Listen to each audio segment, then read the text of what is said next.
NRC হতে দেবো না, সিএ এর কথা কিন্তু আর বলছেন। কি আমি ঠিক বলছি তো? লক্ষ্য করেছেন তো আপনার টিভিতে? সিএ ভারতবর্ষের আইন, সিএ এর মাধ্যমে কারো নাগরিকত্ব কেড়ে নেওয়া যায় না, কেড়ে নেওয়া হয় না। ভোটের সময় মুখ্যমন্ত্রী আপনাদেরকে বোকা বানিয়েছিল, আর যতদিন অশিক্ষিত থাকবেন, শিক্ষা নেবেন না, বারবার তৃণমূল কংগ্রেস আপনাদেরকে বোকা বানাবে, মুরগি বানাবে, আপনাদেরকে ব্যবহার করবে, আপনাদেরকে মানুষ হিসেবে গণ্য করবেন না। তাই যদি প্রকৃত উন্নয়ন চান, প্রকৃত উন্নয়ন ভারতীয় জনতা পার্টি দিতে পারে। এখানে সংখ্যালঘু ভাইদেরকে উস্কানো হয়েছিল। আজকে প্রশ্ন করতে চাই, সংখ্যালঘু কাজী মাসুম আক্তারকে পদ্ম পুরস্কার এই পশ্চিমবঙ্গ থেকে বাঙালি মুসলমান পদ্ম পুরস্কার পেয়েছে। কার সরকার দিয়েছে? কার সরকার দিয়েছে? মাস্টারমশাই মানুষ আমার সাথে মাঝে মাঝে কথা হয়, পদ্ম পুরস্কার পেয়েছে। লড়াই করেছে নিজের স্কুলে জাতীয় সঙ্গীত বাজানোর জন্য। আর মমতা বন্দ্যোপাধ্যায় কিভাবে সাম্প্রদায়িকতার সামনে, দোষণের ভোটের রাজনীতির সামনে মাথা নোয়াচ্ছেন। স্কুলে জাতীয় সঙ্গীত গাওয়া হবে না তো কি গাওয়া হবে? তৃণমূল কংগ্রেসের জয় বাংলা খেলা হবে, গান গাওয়া হবে। প্রত্যেকটা স্কুলের জাতীয় সঙ্গীত গাওয়া হবে। আর যারা আটকানোর চেষ্টা করবে তাদেরকে আমরা, সে হিন্দু হোক মুসলমান হোক, আমরা এই মঞ্চ থেকে বলছি তারা দেশদ্রোহী। জাতীয় সঙ্গীত যারা গাওয়ার দায়িত্বে বাধা দেয় তারা দেশদ্রোহী, তারা দেশদ্রোহী। আর এই দেশদ্রোহীদের বিরুদ্ধে ভারতীয় জনতা পার্টির সংগ্রাম। আজকে বন্ধুগণ, আমরা দেখলাম এই বাংলাকে মাননীয় মুখ্যমন্ত্রী কি তৈরি করতে চাইছে। দুদিন আগে 3 জন সাধু গঙ্গাসাগর মেলাতে যাচ্ছে। সেই গঙ্গাসাগর মেলাতে যাওয়ার সময় তাদের বিরুদ্ধে মিথ্যে অপবাদ দিয়ে একজন সিভিক ভলেন্টিয়ার, তার নামটা বলতে চাই না, তার উস্কানিতে সেই সাধুদেরকে ধরে পেটানো হলো, তাদের জামা কাপড় খুলে নেওয়া হলো। মুখ্যমন্ত্রী যদি ভাবেন যে তার মন মর্জি মতো এই রাজ্য চালাবেন, আমরা পরিষ্কার করে দিচ্ছি, ভারতীয় জনতা পার্টি হাত বুঝিয়ে বসে থাকার জন্য আসেনি। আপনাকে উচিত শিক্ষা জনগণকে নিয়ে আমরা দেব। ইটের বদলা পাটকেল হবে, লাঠির বদলা লাঠি হবে যদি আপনি চান। আর যদি শান্তি বজায় রাখতে চান, আসুন ভারতীয় জনতা পার্টি যেভাবে শান্তির মন্ত্র নিয়ে এগিয়ে যায়, এই ধরনের শান্তির চিন্তাধারা অন্য কেউ বিশ্বাস করে। আগামী 22 জানুয়ারি, 22 জানুয়ারি, আগামী 22 জানুয়ারি অযোধ্যায় ভব্য রাম মন্দির তৈরি হবে। কি জানেন তো? না জানেন না? জানেন অযোধ্যায় সেই রাম মন্দিরে ভগবান রামচন্দ্রের মূর্তি উদ্বোধন করবে মাননীয় প্রধানমন্ত্রী নরেন্দ্র মোদী। আজকে সেই দিন গোটা ভারতবর্ষের মানুষ তারা আনন্দ করছে। 500 বছর পর জাতি বর্ণ ধর্ম নির্বিশেষে সবাই আনন্দ করছে। কেউ নেই, মানুষ সবাই মিলে রাম মন্দিরের জন্য শুভকামনা করছে। মাননীয় মুখ্যমন্ত্রী যখন ডেকে পাঠালো যে আপনি মুখ্যমন্ত্রী, আপনিও আসুন, আপনিও ভগবান রামের দর্শন করে যান, যে কেউ যেতে পারে। মুখ্যমন্ত্রী বললেন আমি যাব না। আজকে প্রশ্ন করতে চাই মাননীয় মুখ্যমন্ত্রী, আপনি যদি রেড রোডে ঈদের নামাজে যেতে পারেন, রাম মন্দিরে কেন যেতে পারেন না? আমার জঙ্গিপুরের লোকেদেরকে বলবেন কি আপনি কেন যেতে পারেন না? এই প্রশ্নটা কি আমরা করতে পারি না? আমরা করলে আমাদের সাম্প্রদায়িক বলা, হিন্দুর কথা বলা যদি সাম্প্রদায়িক হয়, তাহলে ভারতবর্ষে 100 বার আমরা হিন্দুর কথা বলবো, আমরা সাম্প্রদায়িক হবো। আমাদের সাম্প্রদায়িক গালি দিলে আমাদের কোনো লজ্জা নেই। আপনার লজ্জা থাকলে থাকতে পারে, আপনার ভোট থাকলে। আজকে একদিকে যেমন আপনি সংখ্যালঘু ভাইদেরকে মিথ্যে আশ্বাসন দিচ্ছেন, মিথ্যে কথা বলছেন, মিথ্যে তাদেরকে খোঁচাচ্ছেন। আজকে আমি বলতে চাই, প্রশ্ন করতে চাই যে যেভাবে আপনাদেরকে মিথ্যে আশ্বাসন দেওয়া হলো, সিএ এর কথা বলা হলো, সেই সিএ তো চালু হবে। সেই সিএ হলে পরে আপনাদের কারো কোনো ক্ষতি হবে না, আমার কোনো ক্ষতি হবে না, এখানে থাকা মানুষের কোনো ক্ষতি হবে। শুধু উপকার হবে কিছু মানুষের, তো কিছু মানুষের উপকার হবে, ক্ষতি কারো হবে। সেই গ্যারান্টি সুকান্ত মজুমদার দিচ্ছে। আপনি যদি ভারতবর্ষের নাগরিক হন, এই ভারতবর্ষের নাগরিক যদি আপনি হন, আমার যতখানি এই ভারতবর্ষের প্রতি অধিকার আছে, আপনারও ততখানি অধিকার আছে, এবং সেই অধিকার রক্ষা করার দায়িত্ব ভারতীয় জনতা পার্টি নেবে, নরেন্দ্র মোদী। নরেন্দ্র মোদী সরকার কোন জাতপাতে বিশ্বাস করে, তাহলে কাজী মাসুম আক্তারকে ভারতরত্ন দেওয়া হলো না। অ্যাম্বুলেন্স দাদাকে উত্তরবঙ্গের জলপাইগুড়ির মানুষ অ্যাম্বুলেন্স দাদা আমরা পরিচিত, বাইকে করে অ্যাম্বুলেন্স নিয়ে যায় মুসলমান ভাই, তাকে ভারত পদ্ম পুরস্কার দেওয়ার ব্যবস্থা মাননীয় প্রধানমন্ত্রীর নেতৃত্বে নরেন্দ্র মোদী সরকার করেছে। 6 কোটি মানুষকে পশ্চিমবঙ্গে আগামী 5 বছর বিনা পয়সায় রেশন দেওয়ার ব্যবস্থা করেছে নরেন্দ্র মোদী সরকার। হিন্দুও পাবে, মুসলমানও পাবে। এটাকে নরেন্দ্র মোদী বলে সবার সাথ, সবার বিকাশ, সবার বিশ্বাস, এবং এটা নিয়ে ভারতবর্ষ এগিয়ে নিয়ে যেতে। তারা নরেন্দ্র মোদীর রেশনের চালে পেট ভরে না, হিন্দুর পেট ভরে, মুসলমানের পেট ভরে, খ্রিস্টানের পেট ভরে, সবার পেট ভরে। নরেন্দ্র মোদী কোনো বাজ বিচার করেন, মাননীয় প্রধানমন্ত্রী কোনো বাজ বিচার করেন না। যে উজালা গাছের সিলিন্ডার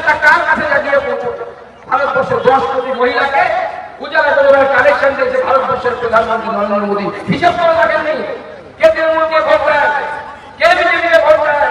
মাননীয় প্রধানমন্ত্রী কোনো হিসেব করে দেখেননি।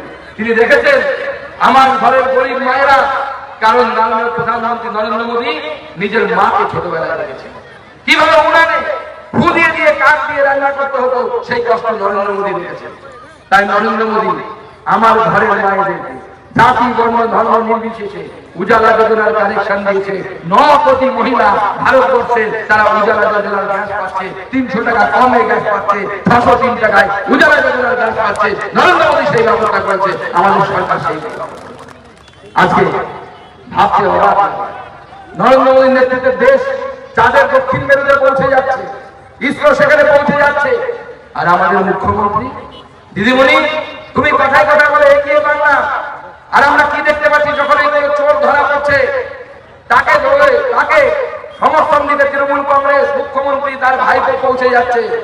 এখন জনগণ বলছে, বাংলার জনগণ বলছে চোরেদের এনার্জি অভিষেক ব্যানার্জি। যত বাংলার চোর, যত বাংলার চোর তাদের এনার্জি দেওয়ার ব্যবস্থা তৃণমূল কংগ্রেস করছে। আজকে তৃণমূল কংগ্রেসের এক একজন মন্ত্রী নেতার বাড়িতে কোটি কোটি টাকার সংগ্রাম। আমি গোটা বাংলা ঘুরে বেড়াই বন্ধুগণ, গ্রামে যখন যাই দেখতে পাই ছেঁড়া গেঞ্জি পরা লোক, ঠান্ডা গেঞ্জি পরা লোক ঘুরে বেড়াচ্ছে, পায়ে হাওয়ায় চটি নেই।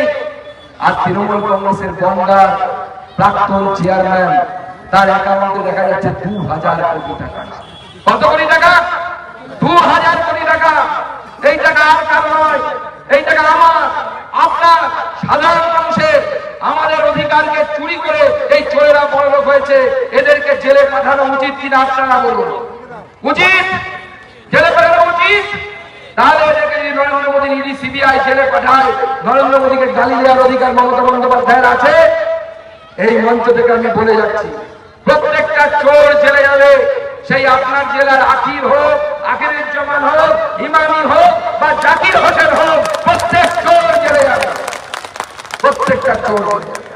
এক একজন মহাপুরুষের দাস এই জেলা। ইমামি মানল বোম, জাকিরের পা গেল খাওয়া। কি ঠিক তো? হ্যাঁ, নিজেদের মধ্যে মারামারি করছে, নিজেদের মধ্যে মারামারি করছে। বিড়ির ব্যবসা করে কোটি কোটি টাকার মালিক এক একজন। বিপিএফ দেয় না, ইপিএফ দেয় না, গরিব মানুষের অধিকারকে হরণ করে। বিজেপি সরকার আসবে আর এই চোরেদেরকে আমরা টাইট বানাবো, বিড়ি শ্রমিকদের অধিকার আমরা ফিরিয়ে দেবো, এই চোরেদেরকে সঠিক জায়গায়। আজকে আমাদেরকে ভাবতে হবে, আজকে নরেন্দ্র মোদীর নেতৃত্বে দেশ কোথায় এগিয়ে যাচ্ছে আর এই রাজ্যটাকে কোথায় এগিয়ে নিয়ে যাচ্ছে, মুখ্যমন্ত্রী কোথায় নিয়ে যাচ্ছে, খাদের দিকে এগিয়ে নিয়ে যাচ্ছে। মুখ্যমন্ত্রীর নেতৃত্বে গোটা রাজ্যের চোর এমন বেড়ে গেছে, কোন জায়গা নেই যেখানে চুরি হচ্ছে। বন্ধুগণ, আজকে আমাকে সাংবাদিকরা প্রশ্ন করছে, দাদা 57 জন টিচার খুঁজে পাওয়া গেছে, বলছে তাদেরকে এসএসসি বলতে পারছে না, আমরা তাদের ইন্টারভিউ নিইনি, পরীক্ষাও নিইনি, তাহলে টিচার হয়ে গেল কি করে? কিভাবে টিচার হয়ে গেল? বলে ভূতে ইন্টারভিউ নিয়েছে। মাননীয় মুখ্যমন্ত্রী শিক্ষা দপ্তর জেলের ভেতরে শিক্ষামন্ত্রী, প্রাক্তন শিক্ষামন্ত্রী, খাদ্যমন্ত্রী জেলের ভেতরে। আর কয়েক মাস অপেক্ষা করুন, মুখ্যমন্ত্রী মন্ত্রী সভার বৈঠক তিহার জেলের ভেতরে বসে নেবে। তিহার জেলের ভেতরে সবটা আর মুখ্যমন্ত্রী কি বলছেন? হাতে রোজগার নেই, পরিযায়ী শ্রমিক হিসেবে আপনাদেরকে, আমাদেরকে, ঘরের ছেলেদেরকে যেটা হচ্ছে অন্য রাজ্যে। মুখ্যমন্ত্রী বলছেন পুজোর সময় একটা গ্লাস নেবে, মায়ের কাছ থেকে কিছু টাকা নেবে, একটু মুড়ি নেবে, দুটো ছোলা নেবে, তারপর ঝাঁকিয়ে বিক্রি করবে, বিক্রি করলে একটা ইনকাম হবে। মাননীয় মুখ্যমন্ত্রী, আপনাকে আমি প্রশ্ন করতে চাই, যদি মুড়ি নিয়ে ঠোঙার মধ্যে 5টা মুড়ি নিয়ে দুটো ছোলা দিয়ে যদি পয়সা ইনকাম করার প্রয়োজন হয়, তাহলে আপনার ভাইপোকে গরু পাচার করার কেন প্রয়োজন হলো? আপনার ভাইপোর কয়লা পাচার করার কেন প্রয়োজন হলো? আপনার ভাইপোর স্ত্রী সোনা পাচার করার কেন প্রয়োজন হলো? কেন নিজের ভাইপোকে শিক্ষা দেননি যে বাবা গরু পাচার করিস না, পুজোর সময় ছোলা নে, তার মধ্যে মুড়ি রাখ, 5টা ছোলা নে, ছোলা নিয়ে বিক্রি কর, নিজের ভাইপোকে দিয়ে কর। মুখ্যমন্ত্রী আপনাদেরকে বলছে, কথায় কথায় ভাই দেখাবে তৃণমূল নেতা, লক্ষ্মীর ভান্ডার বন্ধ করে দেবো, লক্ষ্মীর ভান্ডার বন্ধ করে দেবো। কি দেখায় তো দিদিরা? তৃণমূল নেতারা ভয় দেখায় লক্ষ্মীর ভান্ডার বন্ধ করে দেবো। আরে দিদি, লক্ষ্মীর ভান্ডারে আপনি কি দিচ্ছেন? দুদিন আগে আমি অসমের মুখ্যমন্ত্রী, লক্ষ্মীর ভান্ডারে দিদিমণি কত দেয়? 500 টাকা, তাই তো? আর এসসি হলে 1000 টাকা, এসটি 1000 টাকা। 1 কোটি মানুষকে পশ্চিমবঙ্গে দিচ্ছে, 4 কোটি মহিলা। পশ্চিমবঙ্গে 4 কোটি মহিলা আছে, তার মধ্যে 1 কোটি মহিলা অর্থাৎ 30% মহিলা শুধুমাত্র লক্ষ্মীর ভান্ডার পাচ্ছে। দুদিন আগে আমি অসমের মুখ্যমন্ত্রী হেমন্ত বিশ্ব শর্মার সাথে ছিলাম। হেমন্ত তাকে জিজ্ঞেস করলাম, দাদা আমাদের মুখ্যমন্ত্রী কথায় কথা বলে যে পশ্চিমবঙ্গের মধ্যে কেউ নেই, মা আমরা মহিলাদেরকে 500 টাকা করে দিচ্ছি, আর কোথাও নাকি এরকম দেয় না, এটা কি সত্যি? আপনি তো মুখ্যমন্ত্রী, আপনি বলতে পারেন। আমার আসামের মুখ্যমন্ত্রী হেমন্ত বললো, বলে আমাদের দিদি কুল দিচ্ছে।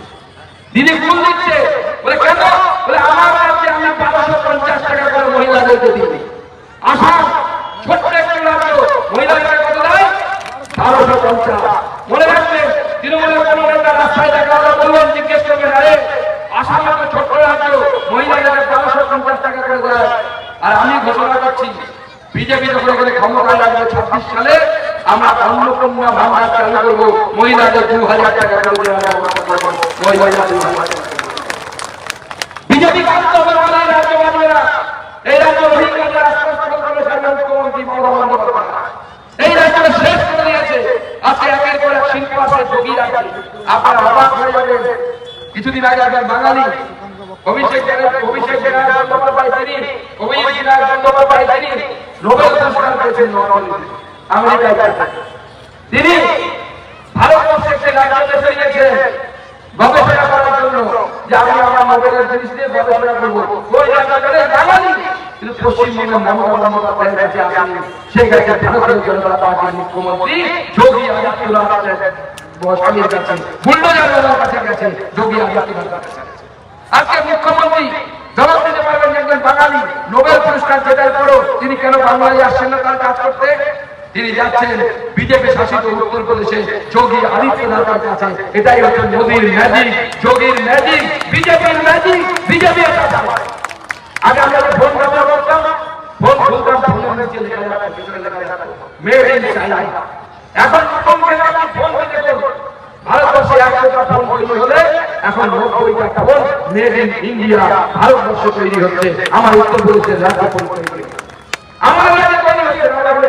পরিযায়ী শ্রমিক হিসেবে অন্য রাজ্যে চলে যেতে, তাই এই সরকারকে পরিবর্তন করতে বন্ধুগণ রাখা যাবে না। এই সরকার যদি থাকে, আপনার ঘরে শিক্ষিত বেকার ছেলে সে চাকরি পাবে না, যদি চাকরি পায় বিয়ে পাবে না। আমরা ঘোষণা করছি, আমরা ক্ষমতায় আসার পর আজকে পুলিশ বন্ধুদেরকে আমরা বাইকে নিয়ে গেলে বলা যায়, বিজেপি মিছিল করলে বলা যায়, সব জায়গায় বলা যায় নিচু দলের পুলিশ, উঁচু দলের পুলিশ এসপি যারা, তারা কেন্দ্র সরকারের দিয়ে পড়ে আর এই বিচার করে ঠান্ডার মধ্যে দাঁড়িয়ে থাকে, তারা দিদির দিয়ে পায় মুখ্যমন্ত্রী মমতা বন্দ্যোপাধ্যায় 36% কম দিয়ে পায়। আজকে আমরা এই মঞ্চ থেকে ঘোষণা করছি রাজ্য সভাপতি হিসেবে, বিজেপি ক্ষমতায় আসার পর সঙ্গে সঙ্গে কেন্দ্রীয় হারে দিয়ে দেওয়ার ব্যবস্থা আমরা করবো। কেন্দ্রের সাথে সমান দিয়ে আমরা রাজ্য সরকারি কর্মচারীদেরকে দিয়ে এই রাজ্য শেষ হয়ে যাচ্ছে, কর্মসংস্থান নেই, শিল্প নেই, কাজ নেই, মানুষের হাতে কাজ শুধু মুখ্যমন্ত্রী শুধু মিথ্যের পর মিথ্যে ঘুরিয়ে আমরা এই মিথ্যে ঘুরিয়ে যাওয়া বন্ধ করবো। তাই 26 সালে সরকারের আমরা পরিবর্তন করবো। আমরা সেই কথা দিয়েছি, কিন্তু 24-এ সেলিম ভাই কি সেলিম ভাই তো চলে বলে শিক্ষা দেবেন তো, দেবেন তো, হবে তো, জঙ্গিপুর আপনারা লড়বেন তো। এখানকার সাংসদ খলিলুর রহমান, তাই তো আগে ভালো লোক ছিল জানতাম, এখন তৃণমূলের চুরি করা শিখেছে, করেছে, সে চুরি করছে, বিড়ি শ্রমিকদের পিএফ চুরি করছে, আমাদের সমস্ত সরকারি প্রকল্প চুরি করছে, কোথায় কোথায় সম্পত্তি করেছে, এমএলএদের নাম আল্লাহ জাতি হোসেন, আগের জমা, ইমানি, সিপিএম থেকে আসা এমএলএ আছে, এদের সম্পত্তির হিসেব করে আমাদের জেলা সভাপতির হাতে তুলে দিন। উপযুক্ত ব্যবস্থা করার দায়িত্ব আমাদের। আমি নিজে গিয়ে সিবিআই এর কাছে, ইডির কাছে চিঠি লিখে এদের নামে কমপ্লেন করে আসবো, উচিত শিক্ষায় লাগিয়ে এই উচিত শিক্ষা আমাদের দিতে হবে।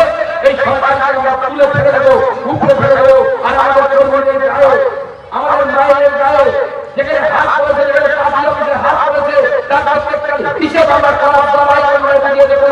26 আমরা রাজ্য সরকার গঠন করবো, আর 24-এ এই 24-এ নরেন্দ্র মোদী গতবারের থেকে রেকর্ড করে ভারতবর্ষের প্রধানমন্ত্রী হবে। আমি একটা ছোট্ট গল্প বলে আমার বক্তব্য শেষ করছি। গল্পটা সবাই রামায়ণে আমার গাজা রামচন্দ্র শ্রীলঙ্কার এই পাশে পৌঁছে গেলে সমুদ্রের পাড়ে সেতু তৈরি করবে। রাম সেতু তৈরি হচ্ছে, মানুষ সেনা বড় বড় পাথর তুলে আনছে, তাদের রাম লিখছে, নদীর মধ্যে ফেলে দিচ্ছে আর পাথর ভাসছে। সেই সময় একটি কাঠ বিড়ালি সে নদীতে সমুদ্রে গিয়ে ডুব দিচ্ছে, ডুব দিয়ে বালির উপরে গড়াগড়ি খাচ্ছে আর গিয়ে পাথরের উপরে গাছ হারাচ্ছে। সামান্য দূরে এক বালি করা লোক হচ্ছে তাকে পাথর লিখে সবাই কাঠবিড়ালি জিজ্ঞেস করছে, আরে কি ব্যাপার ভাই, ভাই কি করছো? বলছে আমি সেতু তৈরি করছি। বলে তুমি সেতু তৈরি করছো, সবাই সবাই হাসছে। কেন? বলছে দুটো বালি কারণে কি হবে, সেতু কি হবে? কাঠবিড়ালি বলছে আমি জানি, আমি এই দুটো বালি কারণ নাও রাম সেতু তৈরি হবে, রাম এখান থেকে লঙ্কায় যাবে, মাসটাকে উদ্ধার করবে। কিন্তু আমি এই কাজ করে রাম সেতুর মধ্যে রামায়ণের আমল হতে চাই, সেরকম 24শে নরেন্দ্র মোদীর সরকার তৈরি হবে, এটা ঠিক হয়ে গেছে। শুধু আপনাদেরকে আমল হতে হবে, জঙ্গিপুর নরেন্দ্র মোদীর হাতে তুলে দিতে হবে, জঙ্গিপুরকে নরেন্দ্র মোদীর হাতে সাংসদ করে দিতে হবে, কি দিতে হবে?